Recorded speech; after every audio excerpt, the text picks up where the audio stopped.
15 minute का अगर आपने करने में सफल हो गए, और 24 घंटे में कभी भी टाइम का कोई बॉन्ड नहीं है, कोई बंधन नहीं, बस सुबह जगने से लेके रात्रि सोने के बीच में जब मौका मिले, माताओं बहनों भाइयों बच्चों स्कूल कॉलेज वाले, तुम लोग भी ध्यान से सुन लो।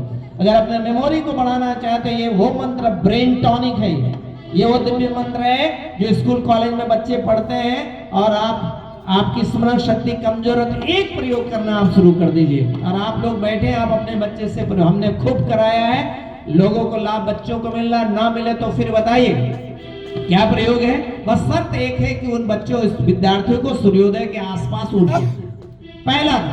पहला काम सूर्योदय के आसपास उठ जाइए। ब्रश दातुन कर सके तो अच्छी बात, नहा लिए तो और अच्छे, नहीं नहा सके, नहीं कुल्ला का पार्टी किए तो कोई बात नहीं, आप एक लोटा जल लीजिए और उसी स्थिति में आप फ्रेश नहीं हुए कोई बात नहीं, प्रयोग है ये। प्रयोग करने के लिए बहुत ज्यादा सूत्र की जरूरत नहीं पड़ती, एक दो छोटे छोटे सूत्र चमत्कार कर देगा। आप ये प्रयोग अपने बच्चे से करा दीजिए। सूर्य भगवान को जैसे अर्घ देते हैं ना, उस जल को तांबे के लोटे में जल लीजिए, बच्चे से अर्घ दिलवा दीजिए। अब थोड़ा जल, 3 चम्मच जल बचाइए। 1 चम्मच जल क्या करिए, उस बच्चे को कहीं अपने ललाट पर लगा दे। दूसरा चम्मच जल क्या करे, दूसरा चम्मच जल पी ले। और तीसरा वाला चम्मच का जल क्या करे, तीसरा वाला चम्मच जल को ले, जहां तक शरीर में हाथ को उससे मसाज कर सके कर, और उसी सूर्य के सामने खड़े रहे। वो कितना देर खड़े रहे, गिनती से 27 बार उसको गायत्री मंत्र बोलना है। ये ललाट को भिंगा करके बोलने में जितना टाइम लगेगा, उसके कितना टाइम, लगभग 3 मिनट टाइम लगेगा, इससे ज्यादा टाइम नहीं लगना। और 27 बार गायत्री मंत्र सूर्य के सामने खड़ा होकर के उसके प्रकाश को ललाट पे पढ़ना चाहिए। प्रयोग करा दीजिए, फिर हमसे आप बहुत बात करिएगा। उस बच्चे का दिमाग न बढ़ जाए तो फिर आप बताइए, उस बच्चे का मेमोरी पावर न बढ़े तो फिर बताइए।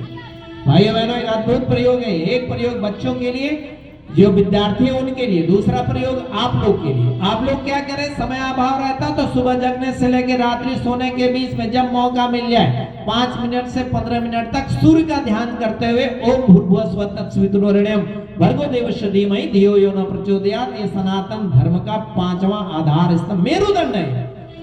हिंदू संस्कृति, हिंदू धर्म को मानने वाले जिस प्रकार शिव को मानते, राम को मानते, कृष्ण को मानते, दुर्गा काली को मानते हैं, लेकिन हमको आपको बीच के युग में ऐसा युग आया कि हमको आपको इस विद्या से दूर कर दिया गया। बहुत बड़ा षड्यंत्र है। तो उसको फिर से हमारे इस युग के ऋषि परम पूज्य गुरुदेव श्री राम शर्मा आचार्य जी ने उस महाविद्या को, जो विद्या लुप्त हो गई थी, जो विद्या गुप्त हो गई थी, उस गुप्त विद्या को, लुप्त विद्या को कठोर तपस्या करके फिर से धरती पर आधुनिक युग के विश्वामित्र की तरह बन करके उन्होंने इस महाविद्या, महामाया, महाशक्ति को उन्होंने घर घर के लिए कराया।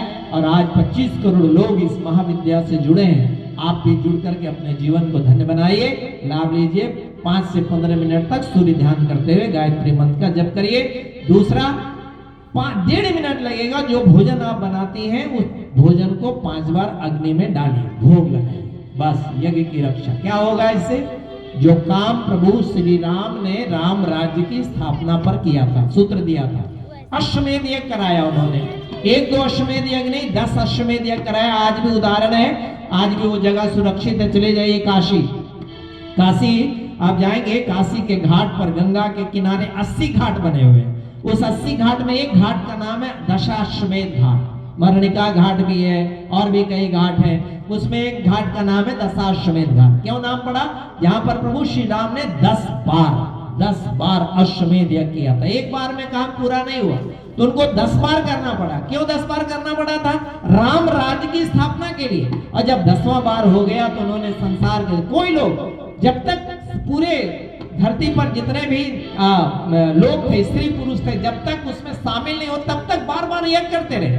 और यज्ञ करने का एक ही उद्देश्य था। क्या उद्देश्य था, दैविक भौतिक तापा राम राज काहू नहीं व्यापा। हम लोग पढ़ते हैं ना, तो क्या सूत्र दिया कि जिनको दैहिक रोग से बचना हो, ध्यान समझना पड़ेगा इसको।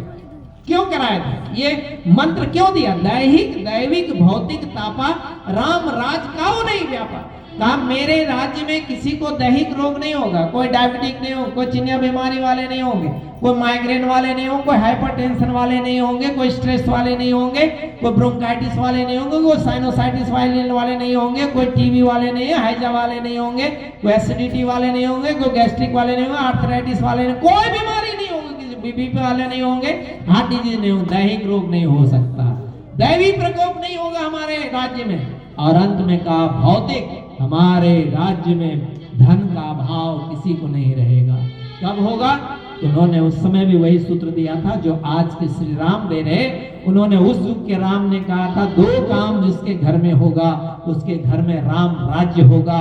और राम राज्य होगा कैसे समझेंगे? तो यही सूत्र दिया था, दैहिक दैविक भौतिक तापा राम राज काहू नहीं व्यापा। कब? जब घर घर में 2 काम, एक यज्ञ दूसरा गायत्री। पहला काम यज्ञ, हर घर में जिसके घर में नित्य यज्ञ होगा, और दूसरा जिसके घर में नित्य गायत्री मंत्र का जप होगा। इसीलिए हमारे ऋषि ने उन दिनों कहा था देव संस्कृति के 2 निर्माता यज्ञ पिता गायत्री माता। हमारे सनातन धर्म हिंदू धर्म के 2 ही माता पिता हैं। पिता कौन? यज्ञ, माता कौन? गायत्री। यज्ञ पिता गायत्री माता। इस सत्संग में जितने भी माताएं बहन भाई नौजवान साथी हैं, मैं सबसे पहले इस यज्ञ के आचार्य को नमन करता हूँ जो ये इतना बढ़िया यज्ञ संचालन कर रहे हैं, और फिर इस यज्ञ कर्ताओं का जो